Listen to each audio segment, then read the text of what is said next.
तो पार्ट 3 की शुरुआत शेन्यू के उठने से होती है, जो कि किसी शोर की वजह से थी। और जब सीन लियो पर गया तो खिड़की के बाहर वो किसी को देखकर बहुत ही ज्यादा गुस्से में आ गया था। वो भी सिर्फ इस बात को लेकर कि पैनल सिटी के लोगों में जरा भी अक्ल नहीं है, क्योंकि गोल्ड एस्पर यहाँ पर उन लोगों की जगह पर कब्जा कर रखा है, लेकिन वो ऐरे गैरे लोगों को यहाँ पर भेज रहे हैं। इसी कमोशन को देखने के लिए जब शेन्यू खिड़की के बाहर देखा तो वो और कोई नहीं बल्कि शिन थे, जो कि हैंड स्पीकर की मदद से लियो के साथ बात करना चाहते हैं। और वो यहाँ पर उन लोगों के साथ लड़ने के लिए तो बिल्कुल भी नहीं आया। ये देख कर के एक ब्लैक रिंग गोल्ड एस्पर के साथ बात करना चाहता है, तो इसके लिए लियो के पास जरा भी टाइम नहीं होता। लेकिन सरप्राइजिंगली शिन लियो के साथ नहीं बल्कि शेन्यू के साथ बात करना चाहता है। और अगले सीन में हम स्टार फायर और लियो को बाहर खड़े देखते हैं, जिसमें स्टार फायर लियो को डिसअपॉइंट होने से मना करती है, क्योंकि वो अच्छी तरह से जानती है कि लियो कितना बड़ा फाइटिंग फ्रीक है और कोई भी इस तरह के पागल के साथ जो कि खुद चाहता है कि कोई उसे आकर लड़े तो कोई भी नहीं लड़ेगा। और जब सीन अंदर अंकल शिन और शेन्यू पर गया तो अंकल शिन की बातों से ये पता चलता है कि जब गैंग मेंबर्स ने उन तक ये खबर पहुंचाई तो वो समझ गया कि ये यहाँ पर शेन्यू ही है, क्योंकि अरीना के कमोशन के बाद वो इतना एक्सपेक्ट तो कर ही सकता है। शेन्यू माफी मांगता है, मगर यहाँ पर अंकल शिन अपनी जगह को वापस लेने के बजाय वो इस बात को लेकर क्यूरियस होते हैं कि यहाँ पर एक गिफ्टेड यानी कि द गोल्डन एस्पर शेन्यू द ब्लैक रिंग के पीछे क्यों है। शेन्यू हिचकिचाते हुए बोला कि उनको यकीन भी नहीं आएगा, जो कि आगे वो उनको बताने वाला है। और जब सीन ब्लैक बियर के मेंबर्स पर बाहर गया तो वो तो पत्ते खेल रहे थे, लेकिन वो भी तक इस बात को लेकर क्यूरियस थे कि आखिर उनका बॉस अब तक अंदर क्या कर रहा है। और जब सीन दोबारा शिन पर गया तो शेन्यू की सारी बातों को सुनने के बाद वो समझ गया कि शेन्यू कितनी बड़ी मुसीबत में है। और बाकी के ये दो जो बाहर खड़े हैं तो ये शेन्यू के दरअसल एलाइज हैं, जो कि इस पूरी जंग में उनकी मदद करने के लिए आए हैं। और सबसे बड़ा सरप्राइज शेन्यू के लिए ये होता है कि उसने अपने मदर का नाम भी नहीं लिया और अंकल शिन उसकी मदर का नाम भी ले लेते हैं, जिस पर वो पूछने लगा कि आखिर उनको उसकी मदर का नाम कैसे पता है। तो अंकल शिन के हिसाब से उनकी मदर का नाम इस पूरे जगहों में फॉरबिडन कर दिया गया है, क्योंकि सच्चाई को हमेशा दबाया जाता है, मगर जो लोग याद रखते हैं तो वो कभी भूलते नहीं। इसी बीच अंकल शिन शेन्यू को टेस्ट करने के लिए बोले कि वो बहुत कुछ बता चुका है, लेकिन ये बात वो दोनों अच्छी तरह से जानते हैं कि उन दोनों को मिले हुए ये दूसरा टाइम है। तो वो इतना सब कुछ एक ऐरे गैरे बंदे को कैसे बता दिया, जिस पर शेन्यू बोला कि उसकी नजर तेज है और इंट्यूशन भी उसके एक्यूरेट होते हैं। तो वो ये बात अच्छी तरह से बता सकता है कि अंकल शिन उनके लिए कोई भी थ्रेट नहीं। और अब जबकि शेन्यू भी अंकल शिन पर इतना भरोसा करता है तो अंकल शिन को उसकी मदर के बारे में शायद कुछ क्लू पता होगा, जो कि अब वो हमारे मेन प्रोटैगनिस्ट को बताना चाहते हैं। और उसी को ही जानने के लिए हमारा सीन थोड़ा सा टाइम में पीछे जाता है, जहाँ पर अंकल शिन एक वर्कर के तौर पर काम करते थे, वो भी गोल्डन एस्पर्स के लिए। काम करते करते अंकल शिन को पहले में तो ये रियलाइज नहीं हुआ, लेकिन बाद में धीरे धीरे करके उन्हें समझ में आ गया कि जो वो ये लोग बना रहे हैं तो वो दरअसल एक प्रिजन है, वो भी सिर्फ एक पर्सन के लिए, जो कि उनको बाद में वहाँ के गार्ड से पता चला था। वो भी उनकी बातों को सुनकर कि जिस पर्सन को यहाँ पर कैद रखा है तो वो दरअसल एक डिवाइन एस्पर है। तो ये जस्ट एक गेस भी हो सकती है, लेकिन अंकल शिन के हिसाब से वो लोग जिस पर्सन को प्रिजन में कैद रखे हैं तो वो शेन्यू की मदर भी हो सकती है। इस कन्वर्सेशन के बीच सीन शिफ्ट हुआ और हाउस सू पर गया, जहाँ पर वो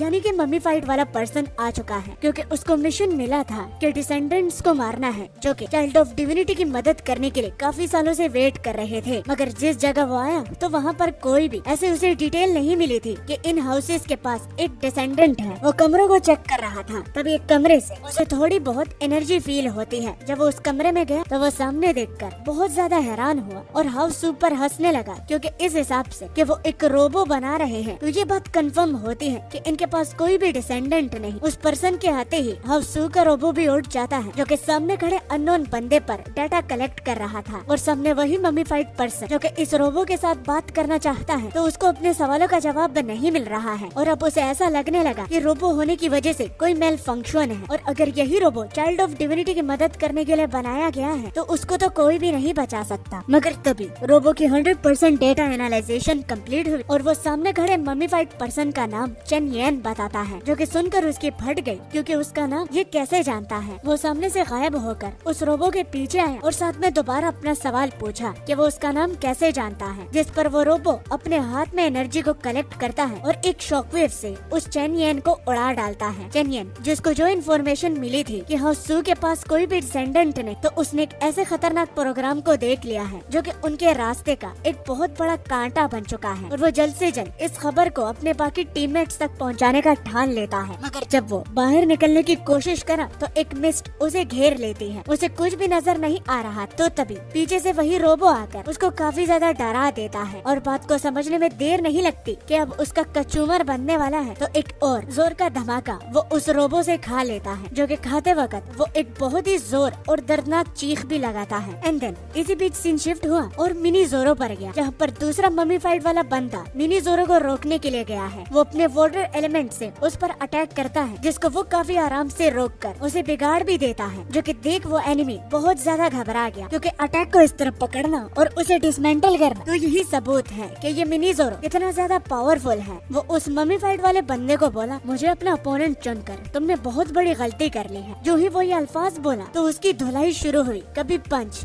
कभी किक, कभी उठा के उसे दूर पटकना और दोबारा से एक पंच और फिर एक दूसरा किक। तो मिनी जोरो उस मम्मीफाइड बंदे को बहुत ज्यादा धो देता है। और इतना मार खाने के बाद एनिमी मिनी जोरो से बोला कि वो किस टाइप की सुपर पावर का इस्तेमाल कर रहा है, जिस पर उसे जवाब में सुनने को मिला, हम जोरो के साथ फाइट करते वक्त मैं अपनी पावर को इस्तेमाल नहीं करता। एंड डैम, ये बंदा काफी ज्यादा स्ट्रॉन्ग है। और इसके अलावा अगला सीन एक छोटी लड़की पर जाता है, जो कि किसी पर चिल्ला रही थी और ये स्टोरी के न्यू कैरेक्टर है, तो इसके बारे में अभी तो नहीं, लेकिन आगे जरूर आपको पता चल जाएगा। मगर जब सीन दोबारा मिनी जोरो पर आया तो उसी टाइम ही हमारी स्टोरी थोड़ी सी टाइमलाइन में पीछे चली जाती है। हम एक बहुत बड़े स्टैचू को देखते हैं और उस स्टैचू के बाद बहुत सारे स्टूडेंट्स को, जो कि चैंटिंग्स पढ़ रहे होते हैं, और उनको उनका मास्टर सिर्फ एक ही बात बताता है कि इंसान के डिजायर्स को रोकने के लिए उसे जान से मार डालना ही एक अच्छा सोल्यूशन होता है। जैसे कि पानी में एक पत्थर गिरने से वेव्स शुरू हो जाती हैं, तो उन्हीं वेव्स को या फिर डंडे से या फिर कहीं न कहीं वो टकरा कर रोका जा सकता है। तो अपने दुश्मन के साथ लड़ते वक्त उसने सेम रूल को अप्लाई किया है। और फिर एक और सीन शिफ्ट के साथ हमारा सीन हांशु पर जाता है, जो कि टेक्निकली हमारे मेन प्रोटैगनिस्ट की मदद करने के लिए ही ट्रेन किया गया था, मगर अब उसको एक जिंदा लाश के साथ कंपेयर किया जा सकता है, क्योंकि वो उठने के काबिल ही नहीं। और इसी को ही कंफर्म करवाने के लिए जो लास्ट वाला मम्मीफाइड एनिमी था, तो वो इसको कंफर्म करवाता है कि वाकई में ये उठने के काबिल नहीं, मगर उसका मकसद खत्म नहीं होता, क्योंकि वो उसकी पावर को ही एब्जॉर्ब करने लगा। और देखते ही देखते पीछे वही लड़की आ जाती है। पता चलता है कि वो हांशु की सिस्टर है। वो एनिमी को उसके ब्रदर से दूर रहने का बोली, मगर एनिमी अगर ऐसा नहीं करता तो उसके बदले वो छोटी लड़की क्या ही कर लेगी। तो जो ही वो ये बोला तो पलक झपकाते ही वो लड़की उसके टेंटिकल्स को पकड़कर उसे दूर फेंक देती है। अपने भाई के करीब आकर जब वो उसे दिलासा देती है कि वो उसे छू भी नहीं पाएगा, तो वही टेंटिकल्स अब उसके शोल्डर में धंस जाता है। एक केयरलेस सा एक्ट था, मगर एनिमी यहाँ पर इस छोटी लड़की के साथ अपना वक्त बर्बाद करने के लिए नहीं आया, बल्कि अपने मेन पॉइंट वो भी हांशु को किडनैप करना, तो उसको अपने टेंटिकल से पकड़कर वो नीचे कूद जाता है। और जब वो छोटी लड़की उसका पीछा करती है तो सरप्राइजिंगली हांशु की फैमिली उस मम्मीफाइड पर्सन के सामने ही खड़ी होती है। और हांशु फैमिली में से उनकी मदर ही उस मम्मीफाइड पर्सन के सामने खड़ी होकर ये बोली कि एक घोस्ट हमें ऐसी सिचुएशन में क्यों डाल रहा है, जिस पर वो उसे बाकी डिसेंडेंट्स के बारे में बता देता है कि आखिर क्यों उन्हें ऐसा करना पड़ रहा है। और वो ये भी अच्छी तरह से जानता है कि हांशु की फैमिली को भी चाइल्ड ऑफ डिविनिटी के लिए ही काफी सालों से प्रिपेयर किया गया था, जिसमें अनएक्सपेक्टेडली हांशु की मदर बोली कि उसे फर्क नहीं पड़ता कि पास्ट में क्या हुआ, और वो किसी और के मामले में दखल नहीं देना चाहती। उसे अपने बेटे से मतलब है, तो उसे पहली फुर्सत में नीचे रख दिया जाए। घोस्ट बात को मानने के लिए राजी हुआ, क्योंकि उसका बेटा वैसे भी किसी काम का नहीं, तो वो उसे फेंक देता है। और जो ही वो फेंका तो सामने से वो भी गायब हुआ। मगर पीछे यंग मिस यानी कि हांशु की छोटी बहन वो अपने भाई को अपनी मदर के कहने पर कैच कर लेती है। और हांशु की मदर बोली कि उस घोस्ट का पीछा करने की कोई भी जरूरत नहीं, उसे वैसे जो कंफर्म करना था तो वो कर चुका है और वो दोबारा तंग नहीं करेगा। मगर बात अभी भी खत्म नहीं हुई, क्योंकि यंग मिस अपनी मदर से बोली कि जो उसकी मदर बोली कि उसे बाकी मामलों में दखल नहीं देना, तो क्या वो सच है? उसका भाई जितने सालों तक इसी मोमेंट के लिए ट्रेनिंग कर रहा था, तो आखिर वो इस बात को कैसे नजरअंदाज कर सकती है? लेकिन उसकी मदर कुछ नहीं बोली और वो वही के वही खड़ी रही, वो भी चुपचाप, जो कि यंग मिस समझ पाई कि अब उनका इस मामले पर ज्यादा बोलना ठीक नहीं रहेगा। और पीछे हांशु फैमिली का एक वर्कर यंग मिस को ये कहकर कि आराम से, दीवारों के भी कान होते हैं, तो आपको मेरे साथ चलना चाहिए, तो वो उसे ले जाता है। बाद में यंग मिस और उसकी मदर नीचे खड़े होकर एक दूसरे से उसी टॉपिक पर ये बात कर रहे थे कि तभी उसकी मदर ये बोली कि फाइट के बीच में तुमने दो गलतियाँ की। पहला, तुमने अपना गार्ड डाउन किया, और दूसरा, तुमने फाइट के दौरान सही डिसीजन नहीं लिया। यंग मिस छोटी थी तो वो इस बात को समझ नहीं पाई और वो बोली कि फाइट के बीच में कौन सोचता है? तो उसकी मदर बोली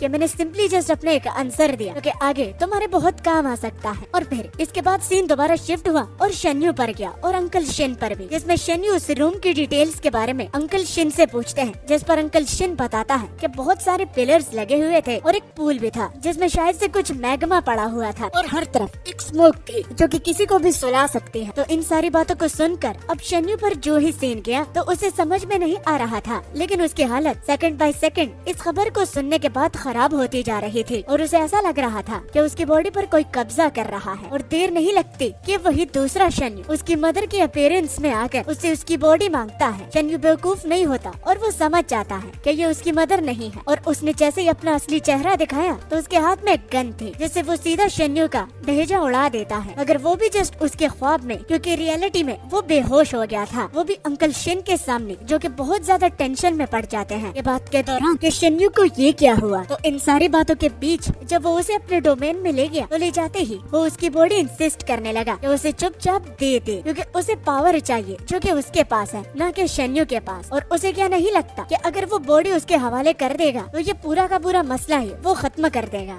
शन्यू की ये हालत देखकर अंकल शिन जल्दी से बाहर खड़े स्टारफायर और हमारे लियो को बुलाते हैं कि वो जल्द से जल्द इसका पता लगाए कि आखिर शन्यू को क्या हुआ। स्टारफायर शन्यू को उठाने की कोशिश करती है मगर शन्यू उठता नहीं और इसी बीच सीन दोबारा शन्यू और उसके डार्क फॉर्म पर जाता है जहाँ पर अभी तक वो इंसिस्ट कर रहा था कि शन्यू की बॉडी उसको दे दी जाए, क्योंकि वो ये बात अच्छी तरह से जानता है कि उसके साथ खुद तो पावर नहीं लेकिन ये वाली पर्सनैलिटी वो इस वॉर को जिताने में उसकी मदद कर सकता है। और उसके प्रेशर के सामने शन्यू कुछ बोल भी नहीं पाता और वो डार्क शन्यू अभी तक लगा हुआ होता है। मगर इस डोमेन के बाहर रियलिटी में जो बाकी के तीनों शन्यू को उठाने की कोशिश कर रहे थे तो उनकी वजह से डार्क शन्यू को बड़ी ही प्रॉब्लम हो रही थी, वो भी शन्यू की बॉडी को कंट्रोल करने में। तो वो फिलहाल के लिए उसको जाने की इजाजत दे देता है, मगर बाद में वो उसकी बॉडी पर जरूर कब्जा करने के लिए आएगा। जो ही शन्यू की आंख खुली तो वो एक लंबी सी सांस लेता हुआ लियो का हाथ पकड़ लेता है और उससे कहता है कि वो ताकतवर बनना चाहता है और इसके लिए वो लियो के साथ फाइट करना चाहता है। ये वाली बात शन्यू के मुंह से सुनकर स्टारफायर और लियो को लगता है कि शायद कुछ देर पहले वाले इंसिडेंट की वजह से इसको समझ में नहीं आ रहा कि ये क्या बक रहा है। अगर शन्यू बोला कि वो होश में है लेकिन उसको पावर चाहिए, वो भी लियो और स्टारफायर की तरह सुपर नेचुरल वाली, और इसके लिए उसका लियो के साथ लड़ना बहुत जरूरी है। जो ये बात खत्म हुई तो स्टारफायर और लियो हंसने लगे, यहाँ तक कि वो ये भी बोल देते हैं कि लियो का शन्यू के साथ लड़ना उसके लिए बेइज्जती हो सकती है। उनको फर्क नहीं पड़ रहा था कि जिसकी वो बेइज्जती कर रहे हैं वो ठीक उनके पीछे है। मगर इस हंसी मजाक के बीच में अंकल शिन को एक जगह के बारे में पता होती है यहाँ पर लियो और शन्यू आराम से फाइट कर सकते हैं, वो भी बिना किसी हिचकिचाहट के। और जब सीन उस जगह पर जाता है जहाँ पर अंकल शिन उन तीनों को लेकर आए हैं तो स्टारफायर सबसे पहले उसे ये वार्निंग देती है कि इसके हाथों मरना नहीं, मगर शन्यू यही तो चाहता है कि लियो उसे मारने की इंटेंशन से उस पर अटैक करे, तभी उसकी पावर जो कि उसे चाहिए वो ऑब्टेन कर लेगा। और शन्यू को इतना करेजियस होता देखकर स्टारफायर बोली कि शायद वो ठीक जगह पर ही आई है, उसे शन्यू की एबिलिटीज के बारे में भी पता चल जाएगा कि आखिर द चाइल्ड ऑफ डिविनिटी कितना स्ट्रॉन्ग है। और अब बैटल शुरू होने से पहले शन्यू इसको फिगर आउट करने में लगा था कि आखिर लियो कहाँ से अटैक करेगा, तो वो पीछे से, ऊपर या फिर दाएं या बाएं, मगर खुद को दिलासा देकर कि जब तक वो काम डाउन होगा तो वो लियो के अटैक्स को आते हुए देख सकता है। और फाइट में और भी मसाला डालने के लिए वो इसको बैटलफील्ड वाली ऑरा देता है और लियो अपनी पावर की मदद से एक बड़ा सा ककून बनाता है जिसमें वो खुद को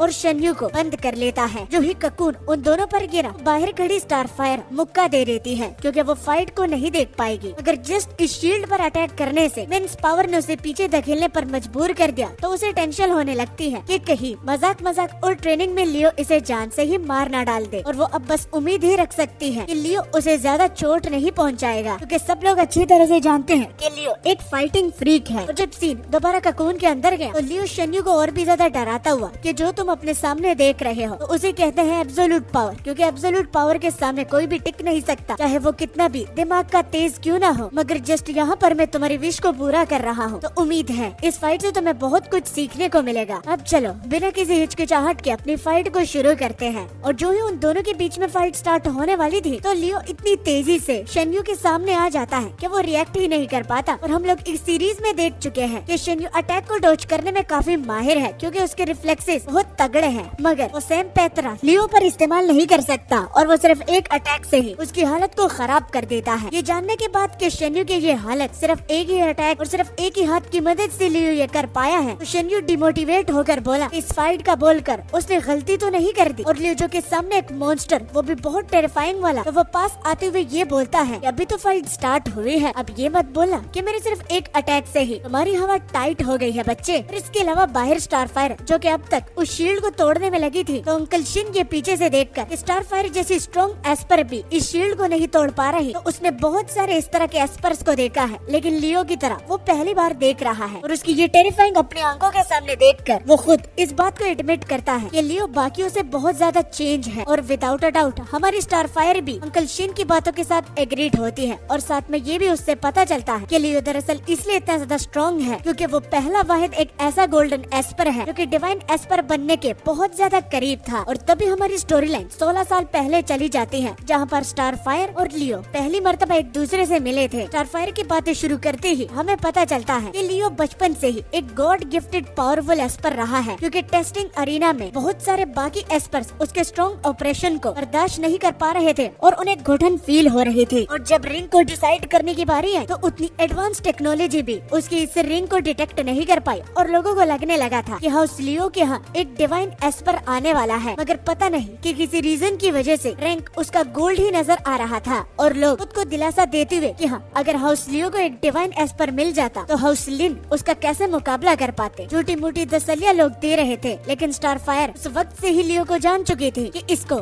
एक गॉड गिफ्टेड स्ट्रॉन्ग एस्पर कहा जा सकता है, जो कि डिवाइन एस्पर के बहुत ज्यादा क्लोज है। और तभी से स्टारफायर ने ये ठान लिया था कि वो इससे पीछे नहीं रहेगी। मगर किस्मत से वो सिर्फ एक सिल्वर एस्पर ही बन पाई, मगर इसका भी उसे कोई रिग्रेट नहीं है। इन सारी बातों को सुनकर अंकल शिन बोलते हैं, तो इसका मतलब कि हमारा शन्यू उसके सामने एक सेकंड भी टिक नहीं पाएगा, तो हमें बस ये उम्मीद लगानी पड़ेगी कि लियो उसे ज्यादा चोट न पहुंचा दे। मगर शन्यू की फिक्र करने के बजाय स्टारफायर के अपने भी कुछ मसले होते हैं, और वो भी एनिमीज, क्योंकि उसे डर लगता है कि कहीं वो यहाँ पर आकर फाइट के खत्म होने तक अगर वेट करते हैं तो कहीं उनको भारी भरकम नुकसान उठाना ना पड़े। और वो बस बाहर अकेली है, तो इसका मतलब उसे अकेले ही दुश्मन को संभालना पड़ेगा, वो भी उनके यहाँ आने से पहले। तो अंकल शिन मदद का हाथ बढ़ाते हुए बोले कि वो उसके लिए उनकी लोकेशन को डायरेक्ट पिन आउट कर देगा अगर वो किसी को बाहर आते हुए देखता है तो। स्टारफायर बोली कि अंकल शिन इतनी मदद क्यों कर रहे हैं, क्योंकि इतना अरसा भी नहीं हुआ कि वो दोनों मिले हैं। मगर यहाँ पर वो स्टारफायर की नहीं बल्कि शन्यू की मदद कर रहा है, क्योंकि द ब्लैक रिंग्स खुद भी चाहते हैं कि ये दुनिया चेंज हो। और ये प्रूफ काफी है कि कुछ लोग शन्यू को मारने के लिए आए हैं तो कुछ प्रोटेक्ट। इससे ये साबित होता है कि ये बच्चा तकदीर और दुनिया को बदल सकता है। मगर जाते जाते वो साथ में ये भी बोल देते हैं कि अभी ये फिलहाल बच्चा है, तो ज्यादा इस पर प्रेशर डालना अपने ही गोल को नाकामी के रास्ते ले जाने जैसा है। और जब सीन शन्यू पर गया तो वो इस बात का शुक्र मनाता है कि लियो उसका दुश्मन नहीं, वरना उनको बहुत ज्यादा डिफिकल्टी होती वो भी लियो को फेस करने में। और फिर देर नहीं लगती कि जिस तरह शन्यू एक्सपेक्ट कर रहा था कि जब भी वो मौत के करीब होता है तो तभी उसकी दूसरी पर्सनैलिटी अपीयर होती है। बिल्कुल वैसे ही होता है, क्योंकि डार्क शन्यू उसके सामने था। वो दोबारा से शन्यू की बॉडी पर कंट्रोल करने की डिमांड करता है, और वो ये भी जान चुका है कि वो डेस्परेट है, वो लियो की तरह स्ट्रॉन्ग बनना चाहता है, इसलिए वो उसके साथ लड़ रहा है। लेकिन जितना वो वक्त ट्रेनिंग में जाया करेगा तो उतना ही कि पकड़ जाने के चांसेस ज्यादा है, और पकड़ जाने के बाद उसकी लाइफ मौत से भी बदतर होगी। लोग उसका खून पियेंगे बिल्कुल उसकी माँ की तरह, कि वो और भी ज्यादा पावरफुल बने। तो एक सिंपल चींटी रहने के बजाय अगर वो बॉडी पर उसको कंट्रोल दे देता है तो वो सबको खत्म कर देगा।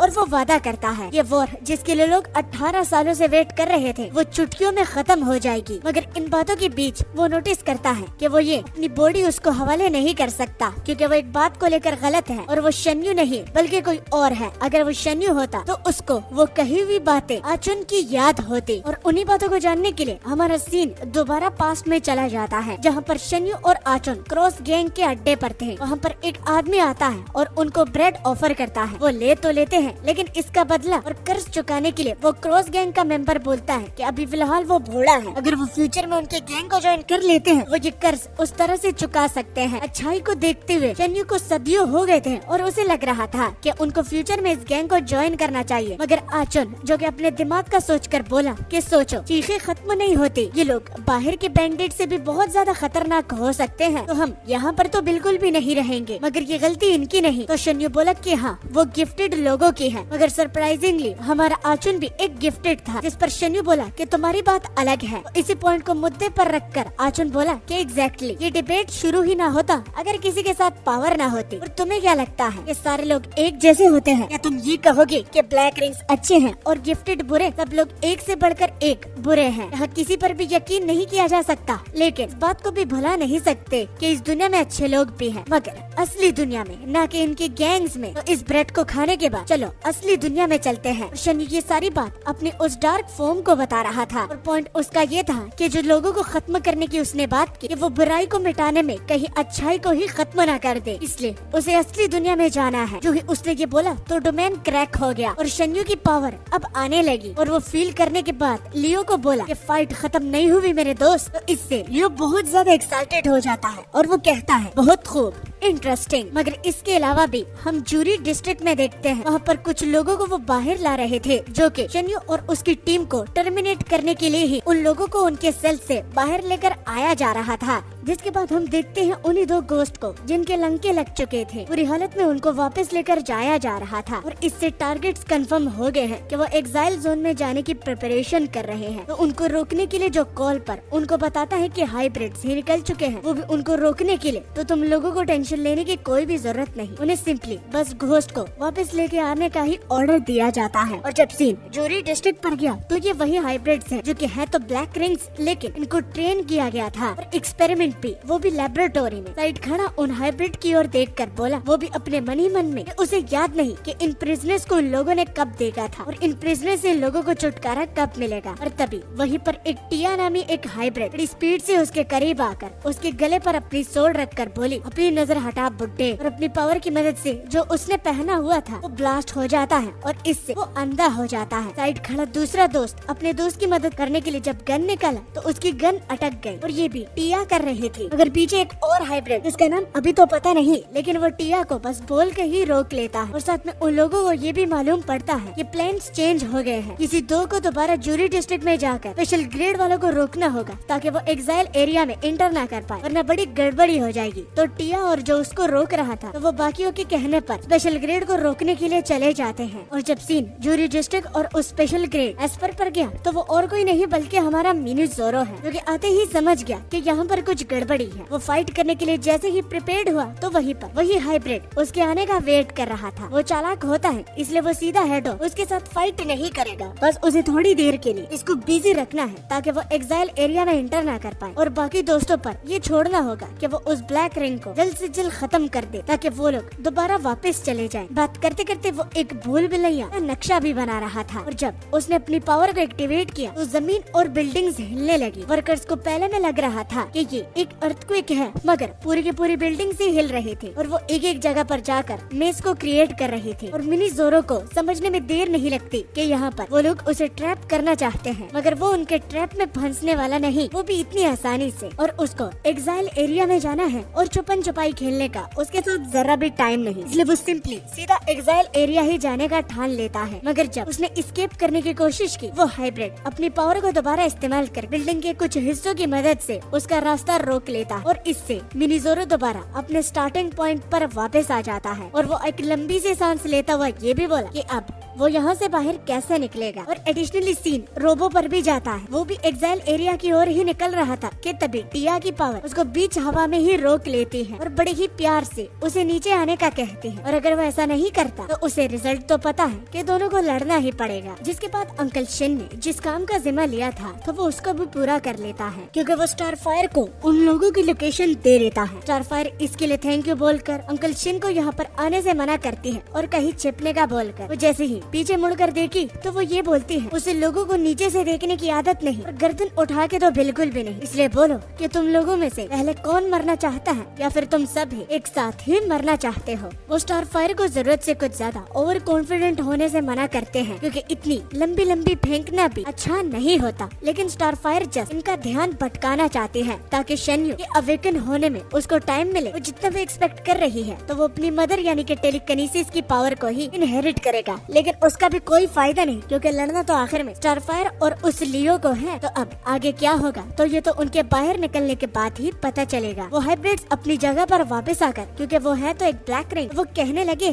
कि जाने से पहले ये जगह मालूम थी बिगड़ी हुई थी, लेकिन ये तो और भी ज्यादा बिगड़ गई है, तो चीजें बदलती ही नहीं। जो हाइब्रिड में से लड़की होती है तो वो बोली बेवकूफो इस तरह की बातें करना बंद करो, ये कोई वेकेशन नहीं जिसको तुम नॉस्टैल्जिया बोलकर अपनी यादों को ताज़ा कर रहे हो। उनके गले में ब्लैक रिंग को देखकर स्टार फायर को शायद से इस इंसिडेंट के बारे में पहले से ही पता था कि ये होगा, वो भी फ्यूचर में। तो इसी बात को जानने के लिए सीन पास्ट में चला जाता है, वो भी कुछ 14 साल पहले, जहाँ उसके फादर ने ये बात पहले से ही एक्सपेक्ट की थी कि फ्यूचर में इसी चीज को लेकर कुछ न कुछ तो बड़ा होने वाला है। बाद में हम देखते हैं स्टार फायर को, जो कि अपनी यूजुअल ट्रेनिंग से वापस आ रही थी और अपने फादर के ऑफिस के पास जाकर वो देखती है कि उनके फादर भी अपने यूजुअल स्पॉट पर बैठे हुए हैं, लेकिन हमेशा की तरह उनके सामने ये पड़ी हुई फाइल्स कभी कम नहीं होती। बाद में उनके लिए एक कप चाय प्रिपेयर करके स्टार फायर अपने फादर से ये भी कहती है कि वो इतनी कम उम्र में अपने फादर को खोना नहीं चाहती, तो उनको अपना ख्याल रखना चाहिए। और हमेशा की तरह उसकी बेटी की इतनी तेज जुबान को देखकर वो हमेशा ही हंसने पर मजबूर हो जाते हैं, क्योंकि जो वो सोचती है तो सीधा मुंह पर कहती है। और नीचे कुछ पड़ी फाइल्स पर वो हाउस लियो का नाम देखकर शेन्यू की मदर लेडी ह्यूई के बारे में पूछने लगी कि आखिर वो कहाँ हो सकती है। मगर सिर्फ वो नहीं बल्कि उसका फादर भी ये जानना चाहता है, लेकिन बदकिस्मती से इस सवाल का जवाब उन दोनों के पास नहीं होता और न ही बाकी फैमिलियों के पास भी, मगर वो उनको ढूंढ कर ही निकालेंगे, क्योंकि आज जो अपनी बेटी के साथ वो ये कप एंजॉय कर रहा है तो ये सब लेडी ह्यूई की वजह से है। इसके अलावा वो टीवी पर उनको स्पेशल ट्रक्स जो कि सेलेस्टियल फैमिली से होते हैं, जिनको हाल ही में ही एग्जाइल एरिया में पेट्रोल करता हुआ देखा गया था, तो उसकी कुछ फुटेज उसके फादर यानी कि स्टार फायर को दिखाते हैं। पहले में तो स्टार फायर को कुछ भी समझ में नहीं आ रहा था, मगर उन ट्रक्स पर इंसिग्निया को देखकर अब क्यूरियस हुई कि वो ट्रक्स वहाँ पर क्या कर रहे हैं, जिस पर हमें मालूम होता है वो भी उसके फादर की कलेक्ट की हुई इंफॉर्मेशन से कि अभी तक उन लोगों ने ब्लैक रिंग्स जो कि 1000 से भी ज्यादा है उन ट्रक में उनको लाया जा रहा है। और अपनी इंट्यूशन से वो इतना बता सकते हैं कि सेलेस्टियल्स इन लोगों को ट्रेन करेंगे, वो भी तुम लोगों के जनरेशन को खत्म करने के लिए, खास करके हम जो कि लेडी ह्यूई के सपोर्टर्स हैं। और जब सीन दोबारा उन हाइब्रिड्स पर आया तो उनका लीडर जिसका शायद से नाम टाइगर है, तो वो अपनी टीम से बोला कि अपने टारगेट को इस तरह इग्नोर नहीं करना चाहिए। तो पीछे दूसरा हाइब्रिड जिसका नाम याओ होता है, तो अपने लीडर की बोंड पर लात देकर वो बोला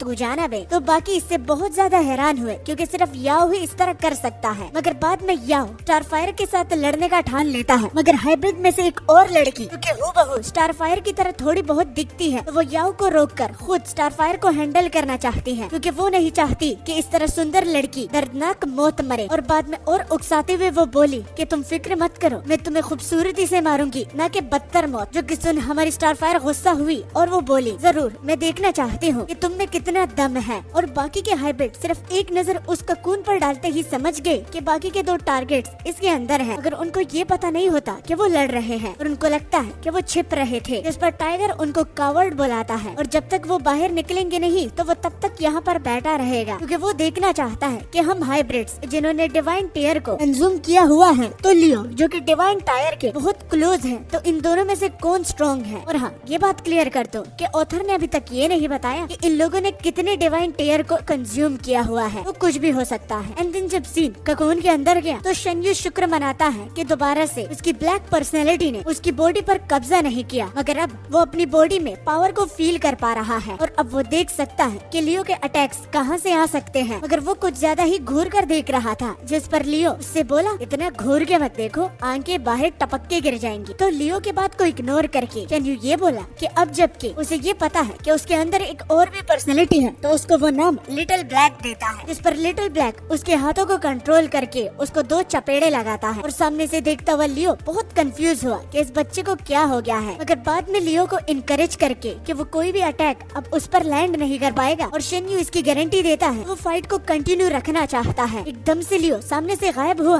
और उस पर अटैक करने लगा, मगर अब सिर्फ अपनी बॉडी का नहीं बल्कि उसके अंदर पावर का भी इस्तेमाल करके उसके अटैक को डॉज कर पा रहा था। और यही कमी उसको काफी ज्यादा होल्ड बैक कर रही थी, मगर अभी भी लियो के साथ कीप अप कर पाना उसके लिए बहुत ज्यादा मुश्किल था। तो उसे लिटिल ब्लैक की बात याद आ जाती है कि जैसा वो उसे चींटी बुला रहा था कि इस दुनिया में वो पावर के बगैर कुछ भी नहीं कर सकता और अभी वो बहुत ज्यादा वीक है, तो वो इस बात को भी एक्सेप्ट कर लेता है। मगर वो ये भी उसे कहता है कि अगर वो 18 सालों तक खुद को घिसकते घिसकते नहीं बचा पाता तो आज वो भी यहाँ पर नहीं होता। हाँ, उसके साथ पावर तो है, मगर शेन्यू के साथ सर्वाइवल इंस्टिंक्ट जो कि शायद से लिटिल ब्लैक के साथ नहीं है, तो वो ऐसे आउट ऑफ द ब्लू आकर ये उसकी बॉडी पर कंट्रोल का डिमांड नहीं कर सकता, क्योंकि अगर अब तक वो होता तो वो आया क्यों नहीं, और अब ऐसे मोमेंट पर क्यों शो होकर वो फुल बॉडी पर डिमांड कर रहा है, और उसकी एग्जिस्टेंस जो कि 18 सालों तक वो लोगों से छिपा रहा था, तो उसे ऐसे खत्म क्यों करना चाहता है। इसलिए वो नहीं देगा, वो खुद इस जंग को खत्म करना चाहता है। और सबसे बड़ी बात कि अचन के अलावा उसने पहले मर्तबा किसी और लोगों के साथ इंटरेक्ट किया है, तो वो ऐसे अपने आंखों के सामने इन सब चीजों को शुरू होते हुए खत्म होता नहीं देख सकता। ये कहते हुए उसकी आंखें भी बहुत तेज चमक रही थी, जिन्हें देख लियो भी बोला कि तुम्हारी आंखें अगर कुछ सीरियस बात नहीं बल्कि उसका मजाक उड़ा के बोलता है, बहुत छपरियों की तरह लग रही है। और अब अटैक करने से पहले वो लिटिल ब्लैक से बोला कि देखो कि मैं कैसे ग्रो करता हूँ, और बढ़ता है वो लियो पर अटैक करने के लिए। मगर उसके अटैक को लियो अपनी शील्ड से रोक लेता है, मगर सिर्फ एक नहीं बल्कि वो दूसरा अटैक जैसे ही करने वाला था और उसका हाथ लियो के कंधे को बस छूने ही वाला था, तो लियो उसका हाथ पकड़ के उसे जमीन पर जोर से पटक देता है और उसे अपनी पावर से रिस्ट्रेन कर लेता है। और बाद में उसे ये बोलकर, अगर तुम्हारी ये सुपरनेचुरल एबिलिटी एक्टिवेट नहीं होती तो तुम कभी भी इस अटैक को डॉज नहीं कर पाते। जिस पर ये कंफर्म हो जाता है कि लियो फ्यूचर को देख सकता है। और यही जानने के बाद चेन्यू बोला, तो अच्छा तो तुम फ्यूचर को देख सकते हो। मुझे काफी ज्यादा रिलीफ फील हो रहा है।